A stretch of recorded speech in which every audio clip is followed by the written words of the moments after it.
Muy bien, ya estamos de vuelta, nuestra gente del Matinal del Sur, y en esta oportunidad le vamos a dar la bienvenida al doctor Francisco Correa, investigador del Instituto Iberoamericano de Desarrollo Sostenible de nuestra queridísima Universidad Autónoma de Chile. ¿Cómo está, Francisco? Hola, muy bien, muchas gracias. Es que quiero contar algo, no lo había reconocido, pero hace unos meses atrás, hace unos meses, hicimos un contacto que salió buenísimo, que tú estabas en el río Loa. Exacto. Haciendo un muestreo, haciendo una investigación, tuvimos ese despacho que además salió súper bueno en muchos términos, en el contenido, súper bien enfocado, todo salió pero perfecto. Bueno, yo le preguntaba qué había pasado finalmente con esas muestras, pero bueno, esas muestras obviamente llevan tiempo, aún no hay resultados, pero claramente ustedes ya iban con una hipótesis, y esa hipótesis, vayamos de atrás para adelante, esa hipótesis, por lo que ustedes vieron ahí en campo, en el terreno, no estamos muy bien, parece, ¿no? Sí, claro, nosotros hicimos un recorrido en todo el territorio nacional, ¿cierto? Desde la Patagonia hasta el río Loa, en gran parte de las cuencas que existen en nuestro territorio, que es de lo que vamos a hablar hoy día, sobre cuenca hidrográfica. Sí. Y fuimos viendo cómo a medida que nos acercábamos hacia la zona norte de nuestro país y sobre todo en la parte central del país, estas cuencas se encontraban más deterioradas en términos ambientales, presentaban un grado mayor de intervención humana. En el norte, más asociado por supuesto a la minería, se observaban los desagües de los relaves mineros Claro. en el sector del altiplano del río Loa. Y más hacia la zona central pudimos observar cómo la actividad urbana, la actividad agroganadera modifica bastante la configuración natural de estos ecosistemas. Ahora, claro, con esos dos ejemplos que tú me das, hacia el norte y hacia el sur, para variar, y como siempre, la mano humana. Ahora, ¿cómo podemos, porque la minería es importante para el país, el tema ganadero también, ¿cómo podemos seguir llevando a cabo aquello, pero sin desmedro del medio ambiente, sin hacerle daño a nuestros ríos? ¿Es muy utópico pensar en que ambas cosas se puedan realizar? No es para nada utópico. Entonces, ¿qué hay que hacer? De hecho, ¿Por qué no lo hacen? Es una necesidad urgente en realidad, más Sin que duda. una utopía, es una necesidad urgente de avanzar hacia esa forma de relacionarnos con nuestro entorno. Creo que algo que ¿Cómo hacemos ambas cosas? mucho se habla. Cuidar el medio ambiente y seguir con la actividad. Claro, como tú dices, gran parte de las actividades humanas que se desarrollan son muy necesarias para el desarrollo de las sociedades como las conocemos actualmente, ¿cierto? La minería para obtener materia prima para todo lo que tiene que ver con la energía, ¿cierto? Con las telecomunicaciones. En la zona centro-sur de Chile se cultiva gran parte del alimento que se exporta, ¿cierto? A nivel mundial. Entonces son actividades que tenemos que seguir llevando a cabo, ¿cierto? Pero de una forma amigable con nuestro entorno. ¿Qué quiere decir eso? Que el ser humano es el que debe adaptarse al territorio, a la naturaleza que estaba antes que nosotros. Entonces somos nosotros que ya no lo hicimos de alguna forma, ¿cierto? Ya nos instalamos en el territorio, desarrollamos nuestras actividades a nuestro placer, ¿cierto? A nuestro gusto en general. Y el resultado es un deterioro que ha ido evolucionando de manera rápida en cuanto a los ecosistemas naturales, ¿cierto? Los bosques, los ríos. A escala de cuenca hidrográfica lo que nosotros hacemos es poder comparar estas distintas zonas del territorio y cómo la mano del hombre ha ido deteriorándolas. Pero afortunadamente existe actualmente tecnología y desarrollo de innovación a nivel científico que permite llevar a cabo estas actividades de manera mucho más amigables, con un impacto mínimo en el medio ambiente. Solo que eso muchas veces genera un gasto extra a la empresa, que no siempre están dispuestas a asumirlo. No, y si lo asumen, traspasan ese costo al precio consumidor, al cliente. exacto, para mantener sus niveles de ingresos, de utilidades. Y por lo demás, siempre, y que es lógico también, las industrias están al límite de lo legal. O sea, no al límite, pero se mantienen dentro del margen de lo legal, que está bien, ¿cierto? Cumplen con la legislación. Lamentablemente no siempre la legislación actual en materia ambiental permite el resguardo íntegro de los ecosistemas. Podemos ver así como se han instalado industrias en santuarios naturales, como el Santuario de la Naturaleza del Río Cruces, que hace algunos años atrás se vio enormemente impactado por una celulosa, ¿cierto?, en Celco, en Valdivia. O en el norte de Chile, cómo se extraen minerales bajo los glaciares, ¿cierto?, que son ecosistemas que debiesen perdurar por siempre, que debiésemos estar preocupados de que estos se mantengan para las nuevas generaciones. De ahí obtenemos nuestra agua, ¿cierto?, para el consumo, para el regadío.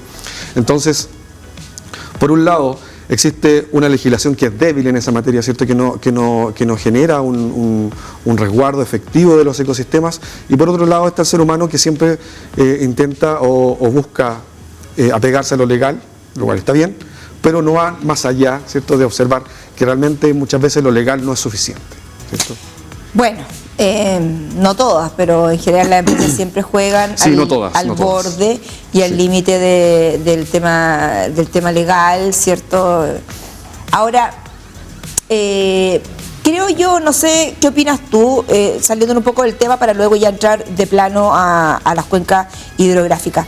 Pero, por ejemplo, todos vivimos en este planeta, todos tenemos que aportar. Entonces, creo yo que si la empresa, una empresa X, para seguir produciendo y para poder seguir teniendo las utilidades, está bien, pero no dañando nuestro medio ambiente, tiene que también asumir un poco que quizá en vez de ganar 1000, gane 800. No se van a empobrecer y no traspasarnos el costo al precio al cliente. Pero también fíjate, creo yo, que creo que es bastante impopular, van a empezar a llegar los mensajes, como todos vivimos en este planeta, creo que todos también tenemos que hacer un poco de esfuerzo. Entonces, yo creo que podríamos, no a medias, porque no vas a comparar a una persona con una empresa, pero quizás podría asumirse, podría haber un proyecto de ley en donde las empresas asuman un 70% de ese costo y quizás el resto asumirlo nosotros, porque entre todos tenemos que cuidar. Si este tema no se hace unilateral, este tema tenemos que avanzar entre todos. No sé, una idea al voleo ahí que se me ocurrió. Sí, exacto, es así, es un problema que es de todos. Los problemas ambientales nos afectan de manera directa o indirectamente a todos, ¿cierto? A algunos más, y a nuestros algunos menos. nietos, hijos. Y claro, y prontamente los van a afectar mucho más. Yo creo que ahora estamos en un periodo de donde estamos recién notando ciertos efectos del cambio climático, ciertos efectos del deterioro ambiental. Pero el planeta que le bajan a nuestros nietos va a ser del terror. Pero claro, la realidad en 50 años más yo creo que va a ser completamente, radicalmente distinta como la vemos ahora en términos de la contaminación de nuestro entorno. Entonces, es un trabajo que debemos hacer de manera urgente para asegurarnos de que las nuevas generaciones lleguen a nuestro planeta en una condición aceptable, porque ya lamentablemente no vamos a poder volver a una condición prístina de cómo era nuestro planeta hace 200 años atrás. Pero ojalá una condición que permita que la calidad de vida de las personas sea la adecuada, ¿cierto? Que repercute finalmente en disminución de enfermedades, ¿cierto? En menos estrés, menos cáncer, menos obesidad, si nosotros vivimos en un ambiente amigable, con alimentos amigables, con medio ambiente amigable, ¿cierto? Y bien cuidado. Todo eso genera efectos positivos en la sociedad. No en el corto plazo, ¿cierto? Sí, en el mediano y largo plazo hablamos de las siguientes generaciones. Eso yo creo que es difícil, yo creo que esa es una de las grandes dificultades, dado que el ser humano siempre observa cuáles son los efectos que va a tener él mismo, ¿cierto? Hay una cuota grande ahí de egoísmo en pensar en el futuro. El individualismo. El individualismo, por supuesto, y no ponerse en la situación que van a estar nuestros hijos o nuestros nietos en el futuro, que lamentablemente van a vivir las peores consecuencias de esto que estamos nosotros viviendo ahora. Nosotros ya no vamos a estar, probablemente, bueno, yo creo que sí, en 50 años más, en 70, 80, ahí a las últimas, pero la calidad... Yo ahí ya voy a tener 90 años, lo más probable es que me muera, pero qué lata para mi hija, para mis futuros nietos. Doctor Correa, puede parecer quizá una pregunta simple. El daño que ya se ha causado en el medio ambiente, ¿Es irreversible? ¿Lo podemos arreglar? ¿O simplemente estamos trabajando y optando a que no se siga dañando? ¿O existe alguna posibilidad de retroceder y arreglarlo? A ver, siendo bien optimistas, aquí nada es absoluto en un 100%, entonces es completamente reversible lo que nosotros hemos realizado en el sentido de poder recuperar ciertas condiciones que permitan la estabilidad climática, pero queda muy poco tiempo. Queda muy poco tiempo, estamos hablando de que no quedan más allá de 15 años, ¿cierto? Nada. ¿Cierto? Claro, hasta que se superen los puntos de inflexión en donde ya tú no puedes volver atrás, ¿cierto? Hay una teoría matemática que habla sobre los puntos de inflexión, que son aquellos momentos en el tiempo de determinadas acciones o determinados procesos, en donde tú, si superas ese momento, ¿cierto?, ya no puedes retroceder.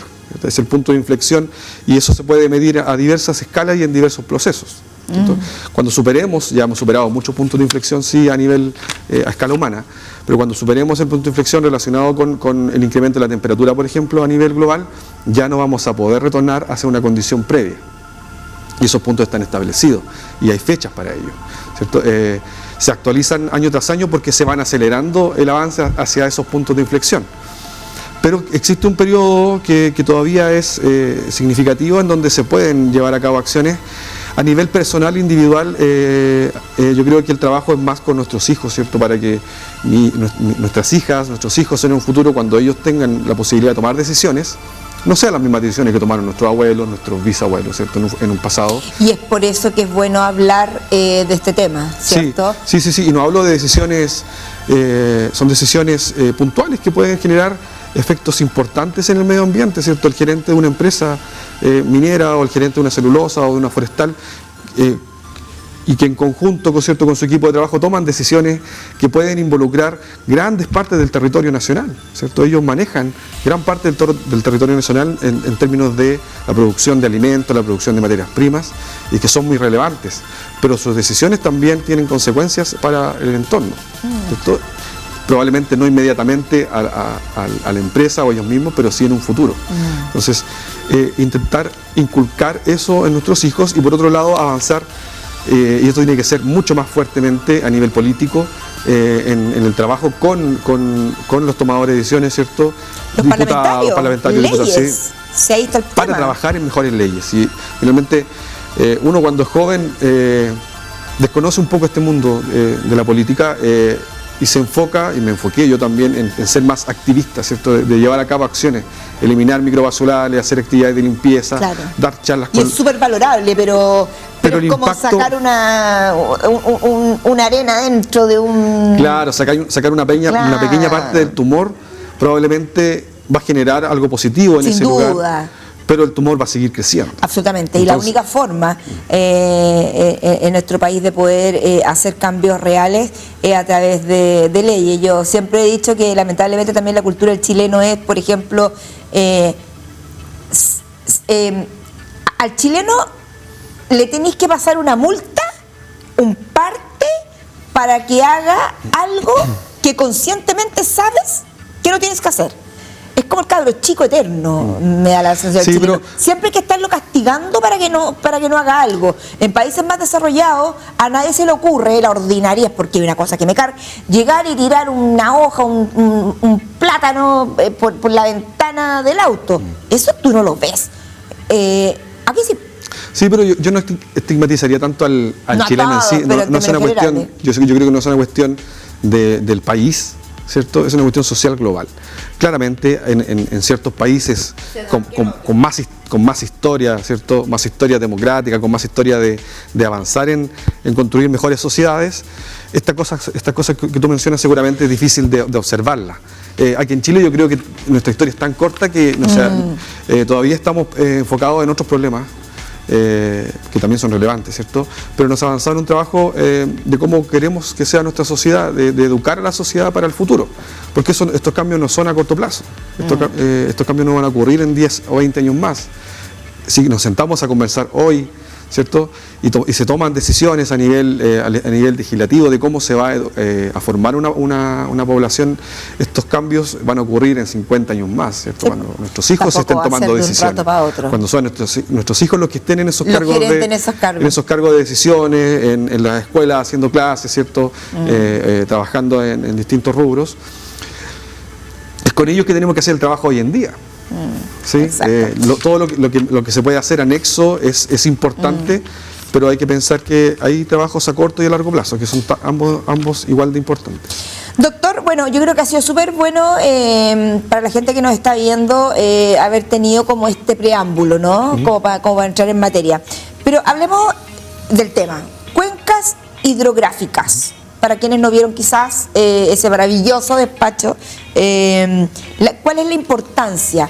Pero partamos de lo básico, ¿qué es una cuenca hidrográfica? Bueno, aprovechar ahí está el letrerito al lado de nuestro doc, muy bien ahí, ¿cierto? De nuestra Universidad Autónoma de Chile, del Instituto Iberoamericano de Desarrollo Sostenible. Aún tengo vista, aún me queda vista.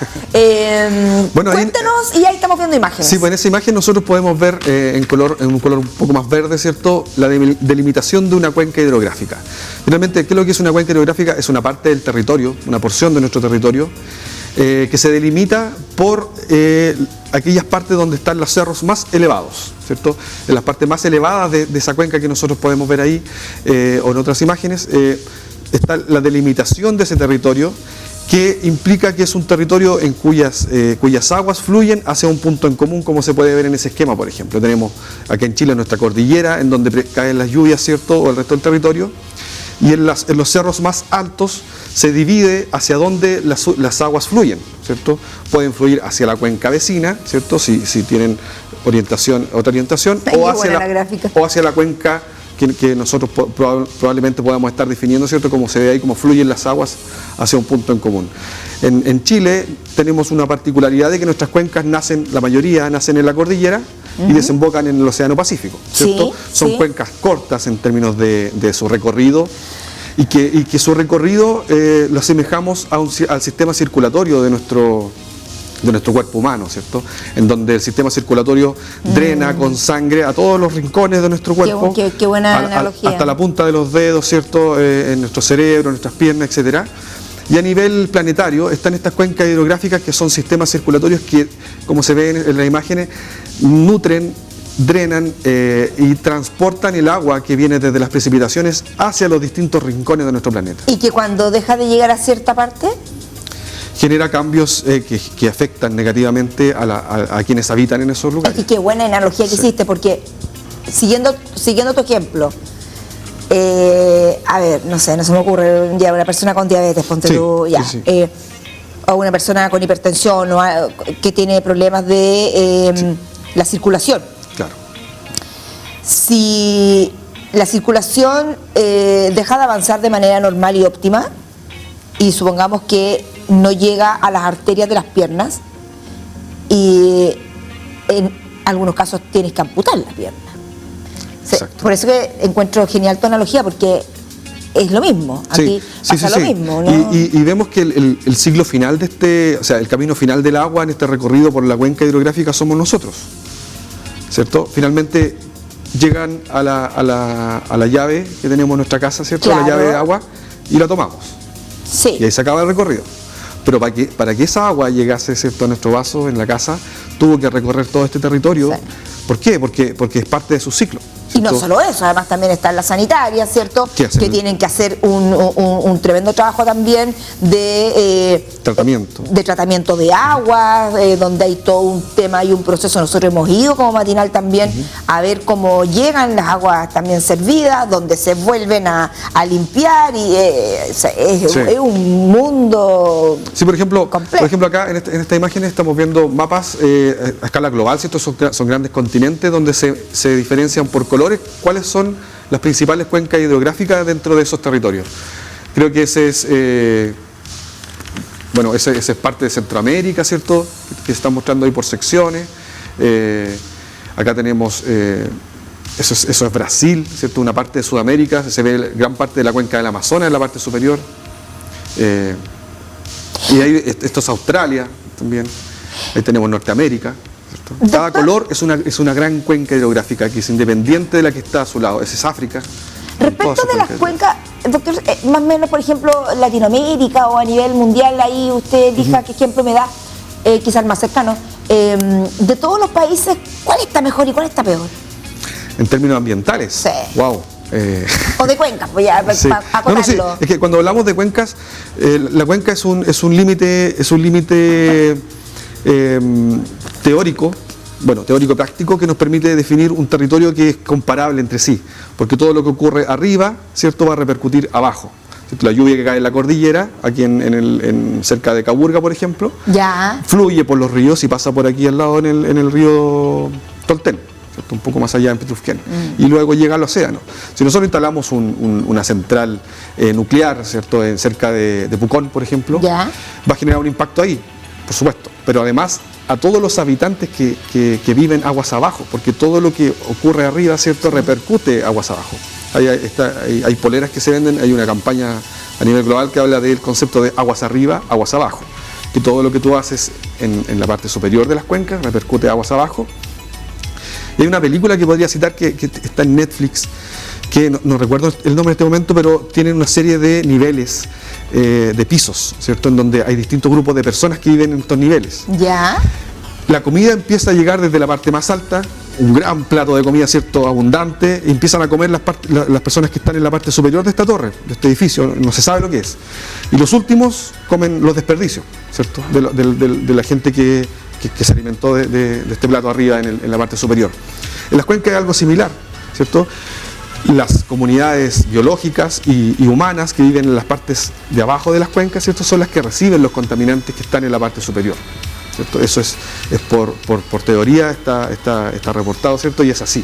Y esto es debido al ciclo hidrológico, que es un ciclo natural que conecta el territorio a través de este sistema circulatorio, ¿cierto? Si nosotros ingerimos algo en nuestro cuerpo, el sistema circulatorio se va a encargar de llevarlo a todos los rincones. Exacto. Y nosotros estamos preparados para ingerir cosas saludables, pero si ingerimos un veneno, si ingerimos algo que sea algún tóxico para nuestro organismo, sí, el sistema circulatorio va a afectar y lo va a llevar a todos los rincones de nuestro cuerpo. No sé, la analogía, como te digo, entre el tema de las cuencas llevado a nuestro organismo se entiende, pero perfecto. Te quiero agradecer la conversación, porque de pronto cuando uno habla de cuencas hidrográficas, fluvial, todo aquello puede parecer, obviamente, porque es un tema profundo, difícil, técnico, pero te agradezco que lo hayamos podido conversar de una manera lo más dentro de lo posible, lo más simple posible, valga la redundancia, para que también la gente lo entienda y también para que podamos agarrar conciencia de todo esto. Sí, exacto. Muchas gracias igual a ustedes por la invitación. Yo creo que son temas importantes, a pesar de la complejidad que pueden tener o no, que puede ser relativa. Por eso es importante conversarlo así. Son temas que son muy importantes porque nos afectan en el día a día, ¿cierto? Se acerca el verano, toda la gente seguramente está pensando en ir al lago Villarrica a pasar algunos fines de semana. Espérate, el lago pero es un ecosistema que está altamente deteriorado. Si hacemos la analogía con el cuerpo humano, está en un estado de obesidad mórbida, ¿cierto? Tiene una enfermedad avanzada, tiene una gran cantidad de nutrientes ese lago, y que deriva en diversas otras patologías. Secas, digamos. De todo. De todo. Sí, pues sí, cuando nosotros aumentamos de peso es porque ingerimos más nutrientes de los que podemos procesar. En los ecosistemas pasa lo mismo. Si nosotros adherimos, como dices, tus fecas u otro tipo de contaminantes que el ecosistema no puede procesar, se transforma en un ecosistema obeso, colapsa y empieza a tener síntomas. En el ser humano podemos ver diabetes, hipertensión, problemas de desarrollo en general, y en los ecosistemas acuáticos lo mismo, bloom de algas tóxicas, ¿cierto? Muerte de peces, muerte de invertebrados, migración de aves hacia otros ecosistemas. La analogía es perfecta, son distintos niveles de cómo nosotros estamos observando el mismo problema finalmente. Excelente, me encantó la analogía, se entiende ahí perfecto. Muchas gracias. Y estamos con el doctor Francisco Correa, investigador del Instituto Iberoamericano de Desarrollo Sostenible de nuestra Universidad Autónoma de Chile. Muchas gracias, y nosotros vamos a una pausita y seguimos con nuestro matinal.